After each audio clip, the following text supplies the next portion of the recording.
जय हिंद, नमस्कार। जम्मू संभाग के राजौरी जिले के नौशहरा में एलओसी पर बारूदी सुरंग फटने से एक अग्निवीर शहीद हो गया, जबकि 2 अन्य जवान गंभीर रूप से घायल बताए जा रहे हैं।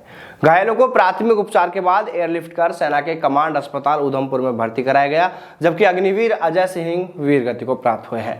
आपको बता दें कि वीरगति को प्राप्त हुए अग्निवीर अजय सिंह पंजाब के लुधियाना के रहने वाले थे और एलओसी पर अग्रिम पोस्ट पर तैनात थे। एबीपी न्यूज की रिपोर्ट के अनुसार इस घटना में जान गंवाने वाले अग्निवीर अजय सिंह के वीरगति को प्राप्त होने की घटना को लेकर अभी तक सेना की ओर से इस मामले की आधिकारिक पुष्टि नहीं की गई है। अधिकारियों ने बताया कि घुसपैठ रोधी बाधा प्रणाली के अंतर्गत अग्रिम क्षेत्र में बारूदी सुरंगें बनाई गई हैं। कई बार बारिश के चलते इनकी स्थिति बदल जाती है, जिसके चलते इस तरह की घटनाएं कई बार सामने आती हैं। आपको याद होगा कि इससे पहले भी पंजाब के ही मानसा के कोटली कला गांव के रहने वाले अग्निवीर अमृतपाल भी देश पर अपना बलिदान दे चुके हैं, लेकिन बाद में जब यह मामला बढ़ा तो इसको लेकर सेना ने अपनी रिपोर्ट में बताया था कि उन्होंने खुद को गोली मारकर सुसाइड किया था। फिलहाल अगर इसी घटना की बात करें तो यह घटना बीते दिन यानी गुरुवार की है। राजौरी जिले के नौशहरा में एलओसी पर 80वीं इन्फेंट्री ब्रिगेड के तहत 17वीं सिख लाइट बटालियन के एरिया ऑफ रेस्पॉन्सिबिलिटी में फॉरवर्ड डिफेंस लाइन से लगभग 300 मीटर की दूरी पर यह घटना हुई है। अभी तक जो जानकारी सामने आई है उसमें यही बताया जा रहा है कि यह हादसा उस समय हुआ जब सेना के जवान एलओसी के पास गश्त कर रहे थे। इस दौरान एक जवान का पांव बारूदी सुरंग यानी लैंड माइन पर पड़ गया और जिसके बाद से एक बड़ा धमाका हुआ और इस धमाके में 3 जवान गंभीर रूप से घायल हो गए।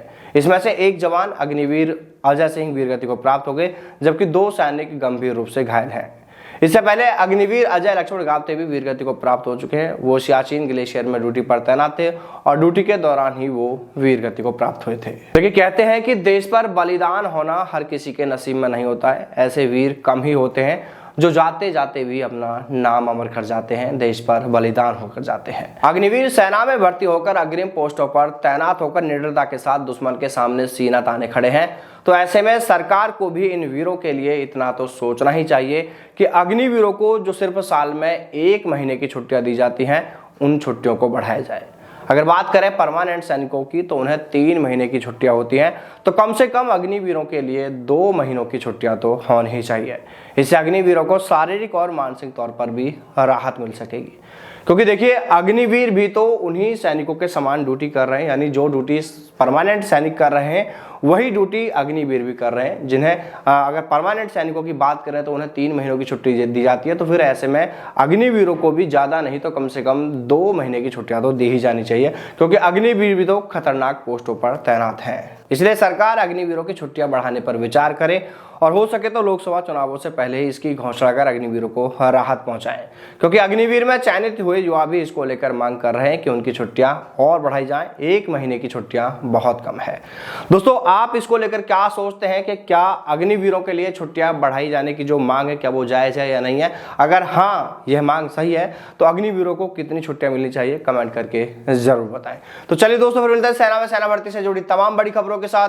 तब तक सावधान रहें, दलालों से दूर रहें, अपना और अपनों का ख्याल रखिएगा। जय हिंद, जय भारत, वंदे मातरम।